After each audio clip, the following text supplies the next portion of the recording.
Hello बच्चों, आज हम इलेक्ट्रिक चार्जेस एंड फील्ड्स का 7th लेक्चर लेकर आए हैं जिसमें हम डाइपोल के कारण इलेक्ट्रिक फील्ड इंटेंसिटी के बारे में पढ़ने वाले हैं। तो आई होप आपको इस टॉपिक को पढ़ने से पहले what is dipole moment and what is electric field intensity ये सभी आपको पता होगा। यदि नहीं पता है तो पहले आप मेरे उन लेक्चर्स को देख लें जिसमें मैंने इलेक्ट्रिक फील्ड इंटेंसिटी, डाइपोल और डाइपोल मोमेंट के बारे में एक्सप्लेन किया है। चलिए स्टार्ट करते हैं वीडियो को और ये देखते हैं कि आखिर हम डाइपोल के कारण इलेक्ट्रिक फील्ड इंटेंसिटी के क्या क्या केसेस हो सकते हैं।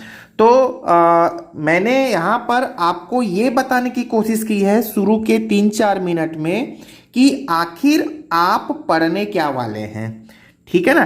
तो आखिर आप पढ़ने क्या वाले हैं ऐसा मैं इसीलिए कह रहा हूँ क्योंकि ये टॉपिक थोड़ा बड़ा है और जिसे मैं आने वाले 3 लेक्चर में या 3 वीडियो में कवर करने वाला हूँ।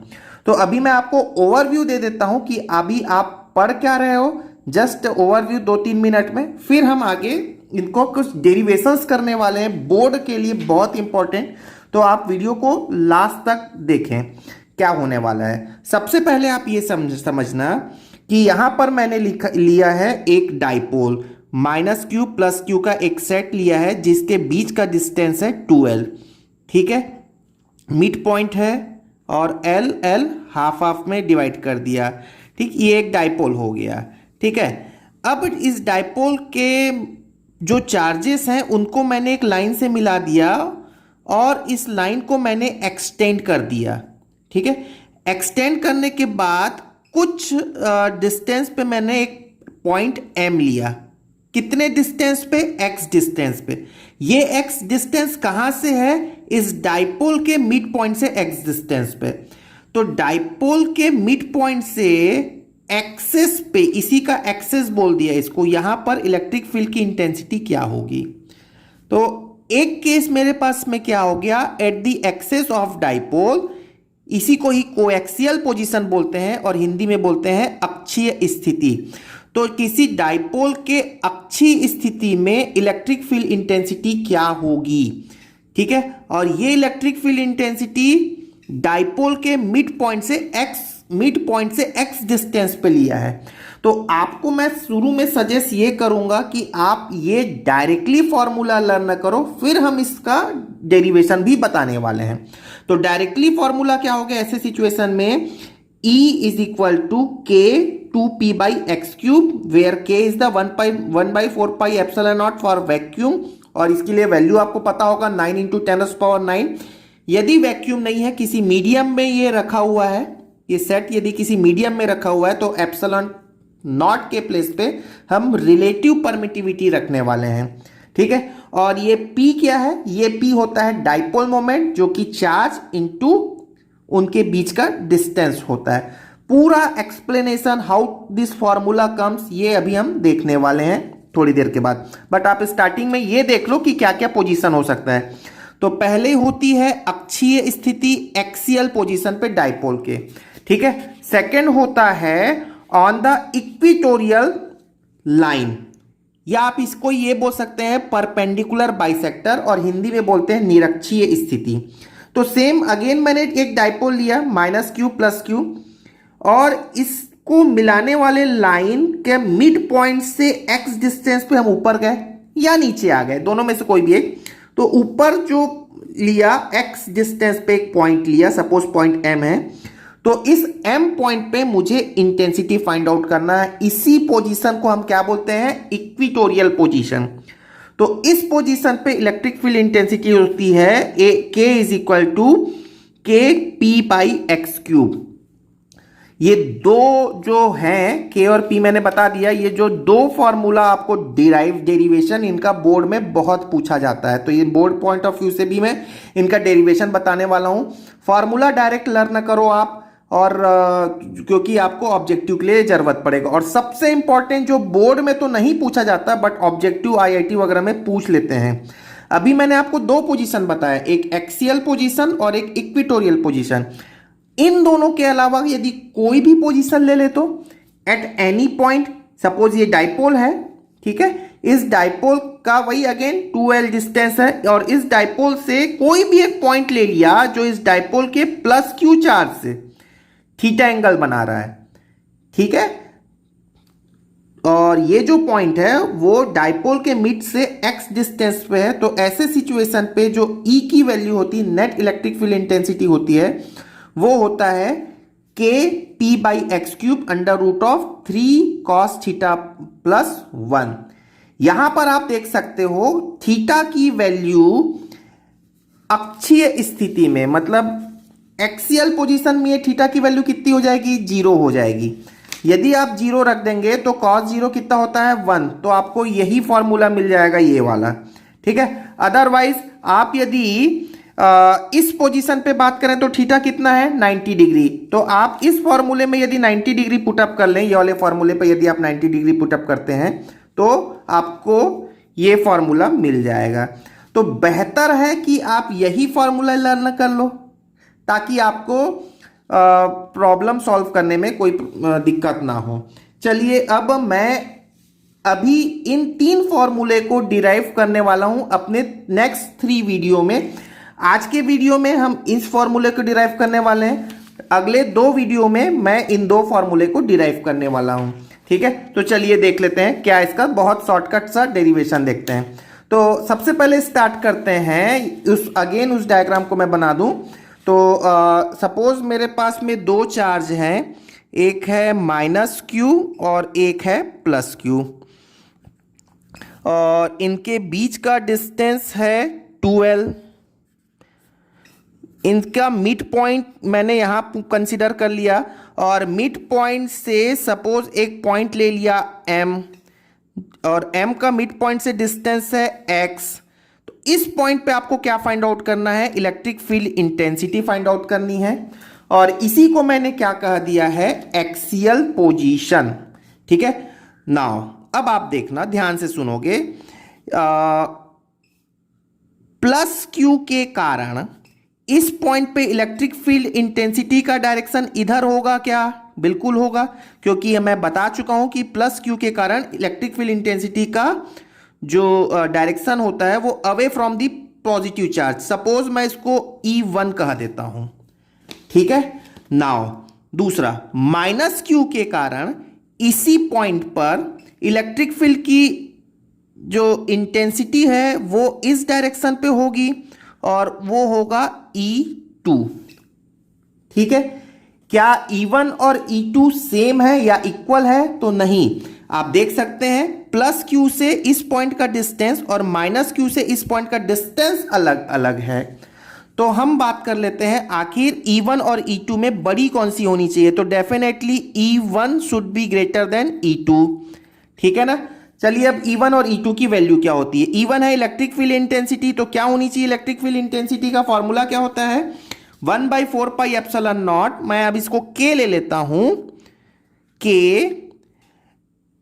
Q/x²। तो Q मैंने लिया +q के कारण Q/x², तो +q से यहां तक का डिस्टेंस देखो कितना होगा, बताओ।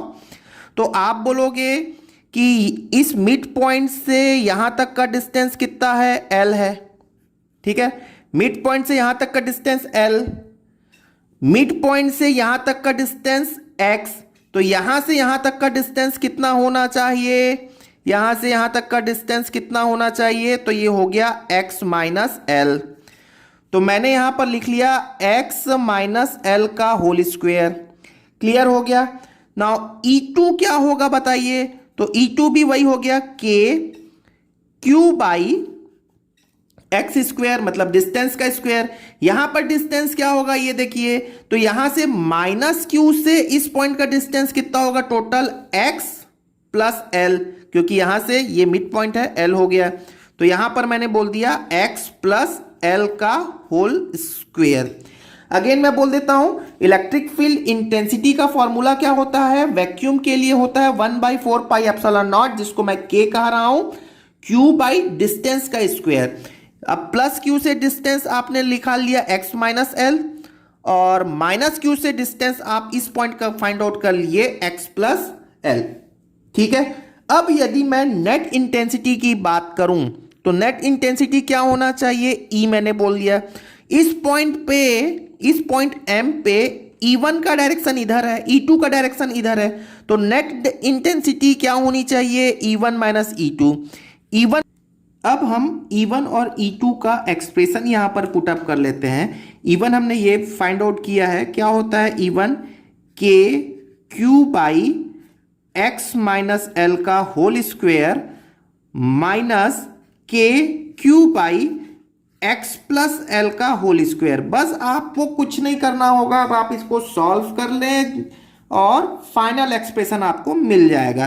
सो बस के क्यू को आप कॉमन करें, सो व्हाट विल हैपन, तो यहां होना है 1 ओवर एक्स माइनस एल का होल स्क्वेयर माइनस के क्यू ओवर, सॉरी के क्यू को हमने कॉमन कर लिया है तो यहां पर 1 होगा एक्स प्लस एल का होल स्क्वेयर।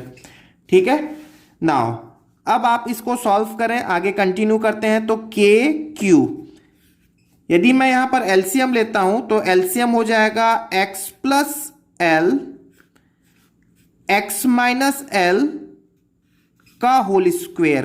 क्या मैं इसे इस तरह से लिख सकता हूं? ठीक है, अब x प्लस एल इधर आना है, क्रिस क्रॉस कर लेते हैं और मैं डायरेक्टली ब्रैकेट ओपन कर देता हूं, तो ये क्या हो जाएगा, x square plus L square plus 2lx minus x square, और माइनस के कारण ये सारे साइन चेंज हो जाएंगे, x square minus l square plus 2lx। कुछ कैंसल आउट हो रहा है क्या? बिल्कुल हो रहा है, इसमें minus x plus x minus L और प्लस एल ये कैंसल आउट हो गए। मैं इसको फिर से यदि लिखता हूं तो के क्यू यहां पर 2lx ये हो गया 4lx अपॉन, यहां हम लिख सकते हैं एक्स स्क्वेयर, मतलब देखो ये a plus b a minus b का फॉर्मूला बन गया, तो ये हो गया x square minus l square का होल स्क्वेयर।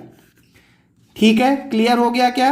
अब आप देखें, हमने आपको पहले भी पिछले वीडियो में बता रखा है और आज भी बोल रहे हैं, केवल ये सुन ले कि जो डाइपोल है, हम जो अभी फिजिक्स में जो डाइपोल कंसीडर करने वाले हैं वो काफी छोटा लेंथ का होता है।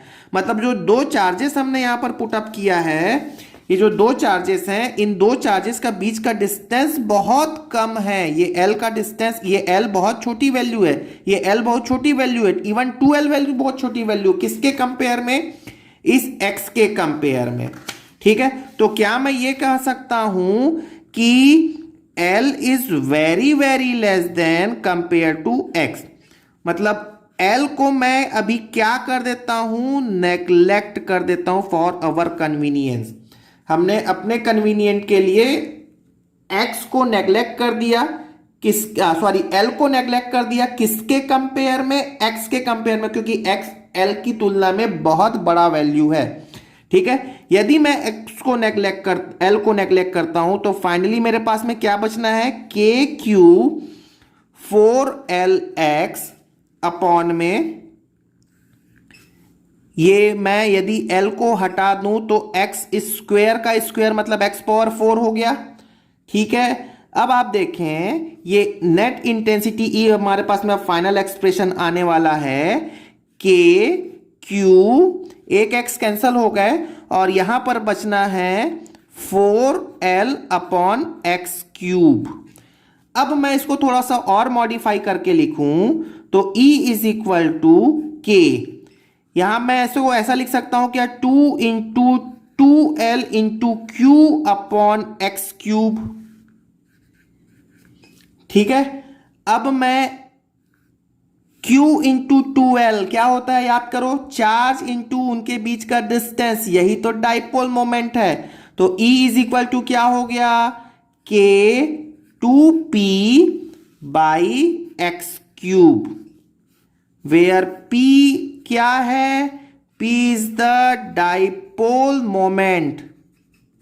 और डाइपोल मोमेंट क्या होता है, डाइपोल मोमेंट होता है चार्ज इंटू डिस्टेंस, मतलब Q इंटू 2l। क्लियर है? तो ये मैंने स्टार्टिंग में जो फॉर्मूला बताया था वो हो गया। चलिए अब इनको एक इंपॉर्टेंट और भी बात कर लेते हैं, ध्यान से सुनोगे अगला बात, ठीक है। यहां पर प्लस क्यू के कारण E1 इधर, माइनस क्यू के कारण E2 इधर, ठीक है। यहां पर नेट डाइपोल मोमेंट का डायरेक्शन, नेट जो इंटेंसिटी का डायरेक्शन किधर होगा, इधर होगा। खुद सोचो विच इज ग्रेटर वैल्यू, कौन सी बड़ी वैल्यू है E1 और E2 में। E1 बड़ी है, मैंने थोड़ी देर पहले ही बताया। यदि ये वैल्यू बड़ी है, ये वैल्यू छोटी है, तो net dipole moment, net direction intensity का किधर होगा, इधर होगा, ठीक है।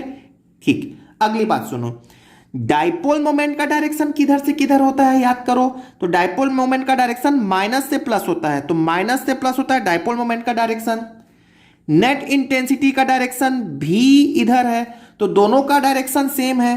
तो क्या मैं इसको ऐसा बोल सकता हूं कि एक्सियल पोजीशन में, अक्षीय स्थिति में, जो डायरेक्शन नेट इंटेंसिटी का होता है वही डायरेक्शन डाइपोल का भी होता है। क्लियर है? एक बार फिर से बोलता हूं, एक्सियल पोजीशन पे फॉर्मूला आपको डायरेक्टली ये लर्न कर लो फिर, ठीक है, k 2p/x³।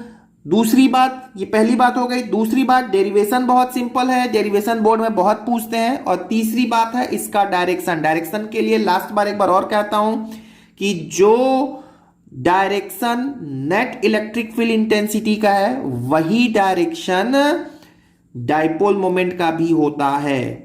क्लियर हो गया? तो वीडियो को बीच बीच में पॉज करें और इस डेरिवेशन को खुद से करने की कोशिश करें। Thank you very much.